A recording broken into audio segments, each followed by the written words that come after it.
ನಮಸ್ಕಾರ ವೀಕ್ಷಕರೇ, ಇಂದಿನ ವಿಡಿಯೋದಲ್ಲಿ ನಾವು ಒಂದು ಕನ್ನಡದ ಪ್ರಬಂಧವನ್ನು ತಿಳಿದುಕೊಳ್ಳೋಣ. ಅದು ಯಾವ ಪ್ರಬಂಧವೆಂದರೆ ವಿಜ್ಞಾನ ವರವೋ ಶಾಪವೋ. ಅತಿ ಮುಖ್ಯವಾದ ಒಂದು ಪ್ರಬಂಧ. ಎಲ್ಲ ಪರೀಕ್ಷೆಗಳಲ್ಲಿಯೂ ಹಾಗೂ ಸ್ಪರ್ಧೆಗಳಲ್ಲಿ ಕೇಳುವಂತಹ ಒಂದು ವಿಷಯ. ವಿಜ್ಞಾನ ಒಂದು ವರವೂ ಹೌದು, ಶಾಪವೂ ಹೌದು.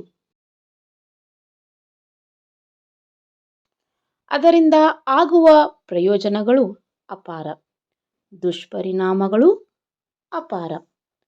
ಒಂದೆಡೆಗೆ ಮಾನವನ ಸರ್ವಾಂಗೀಣ ಪ್ರಗತಿಗೆ ಕಾರಣವಾದ ಈ ವಿಜ್ಞಾನ, ಇನ್ನೊಂದೆಡೆಗೆ ಮಾನವನ ಸರ್ವಾಂಗೀಣ ಪ್ರಗತಿಯ ಅವನತಿಗೂ ಕೂಡ ಕಾರಣವಾಗಿದೆ.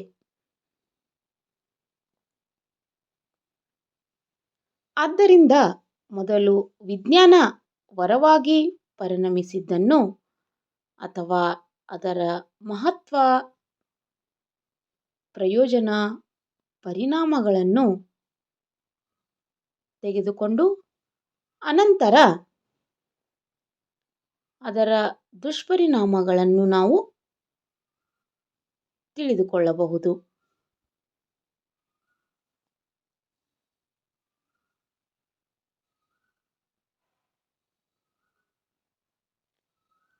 ಮಾನವ ಮೊದಮೊದಲು ಕಾಲ್ನಡಿಗೆಯಿಂದ ಒಂದು ಸ್ಥಳದಿಂದ ಇನ್ನೊಂದು ಸ್ಥಳಕ್ಕೆ ಪ್ರಯಾಣಿಸುತ್ತಿದ್ದ.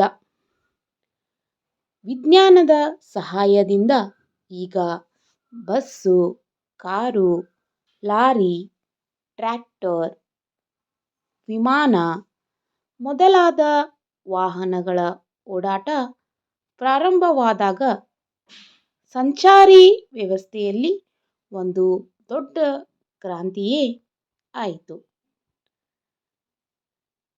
ಇದರಿಂದ ಮಾನವನ ಶ್ರಮ ತುಂಬ ಕಡಿಮೆಯಾಯಿತು.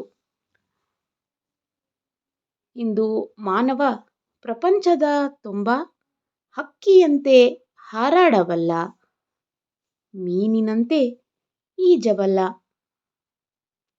ಒಂದು ಗ್ರಹದಿಂದ ಇನ್ನೊಂದು ಗ್ರಹಕ್ಕೆ ಆತ ಕಾಲನ್ನೂರಲು ಸಾಧ್ಯವಾದದ್ದು ವಿಜ್ಞಾನದ ಫಲವಾಗಿಯೇ.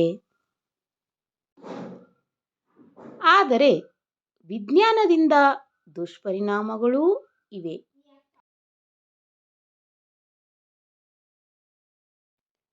ಅವುಗಳಿಂದ ಆಗುವ ದುಷ್ಪರಿಣಾಮವಂತೂ ಪ್ರಯೋಜನಕ್ಕಿಂತ ಅಧಿಕ. ಅಣುಬಾಂಬ್ಗಳು ಒಮ್ಮೆ ಸಿಡಿದರೆ ಸಾಕು, ಈಗಿದ್ದ ನಾಗರಿಕ ವ್ಯವಸ್ಥೆಯೇ ಸಂಪೂರ್ಣವಾಗಿ ಹದಗೆಟ್ಟು ಹೋಗುತ್ತದೆ. ಹಿರೋಷಿಮಾ, ನಾಗಸಾಕಿಗಳ ಮೇಲೆ ಎರಡನೆಯ ಜಾಗತಿಕ ಯುದ್ಧದಲ್ಲಿ, ಆ ಯುದ್ಧದ ಸಂದರ್ಭದಲ್ಲಿ ಅಮೆರಿಕನ್ನರು ಎಸೆದ ಬಾಂಬುಗಳಿಂದ ಲೆಕ್ಕವಿಲ್ಲದಷ್ಟು ಜನರು ಮರಣ ಹೊಂದಿದ್ದನ್ನು ನಾವಿಲ್ಲಿ ಸ್ಮರಿಸಬಹುದು.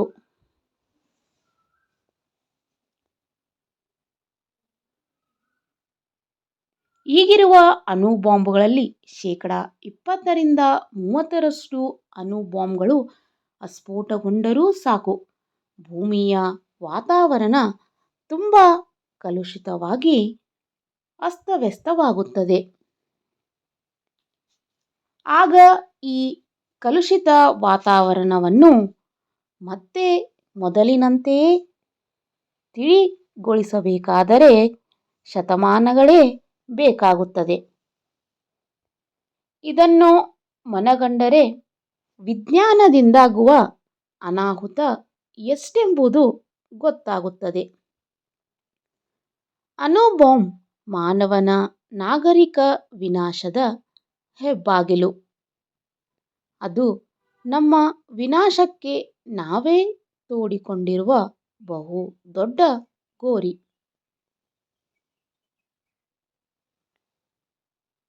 ಆದರೂ ಅಂಥ ಮಾರಕ ವಸ್ತುಗಳನ್ನು ನಿರ್ಮಿಸುವಲ್ಲಿ ಪ್ರಬಲ ರಾಷ್ಟ್ರಗಳ ಮಧ್ಯೆ ಸ್ಪರ್ಧೆಯೇ ಏರ್ಪಟ್ಟಿದೆ. ಈಗ ಅವು ತಯಾರಿಸುತ್ತಿರುವ ಬಾಂಬುಗಳ ಉಪಯೋಗದಿಂದ ಇಡೀ ವಿಶ್ವವೇ ನಾಶವಾಗುವ ಸಂಭವವಿದೆ. ಇದನ್ನು ಗಮನಿಸಿದರೆ ವಿಜ್ಞಾನ ಮಾನವನಿಗೆ ಒಂದು ಶಾಪ ಎಂಬ ಸತ್ಯಾಂಶವೂ ಕೂಡ ವ್ಯಕ್ತವಾಗುತ್ತದೆ. ಆದರೆ ಅದು ವರ ಶಾಪ ಆಗುವುದು ಮಾನವನ ಕೈಯಲ್ಲಿದೆ. ವಿಜ್ಞಾನವನ್ನು ಮಾನವ ಸುಖಕ್ಕಾಗಿ ಉಪಯೋಗಿಸುವುದಾದರೆ ಜಗತ್ತೇ ನಂದನವನವಾಗುತ್ತದೆ. ಅದನ್ನೇ ದ್ವೇಷಕ್ಕೆ ಉಪಯೋಗಿಸಿದರೆ ಜಗತ್ತೇ ಸುಟ್ಟು ಭಸ್ಮವಾಗುತ್ತದೆ.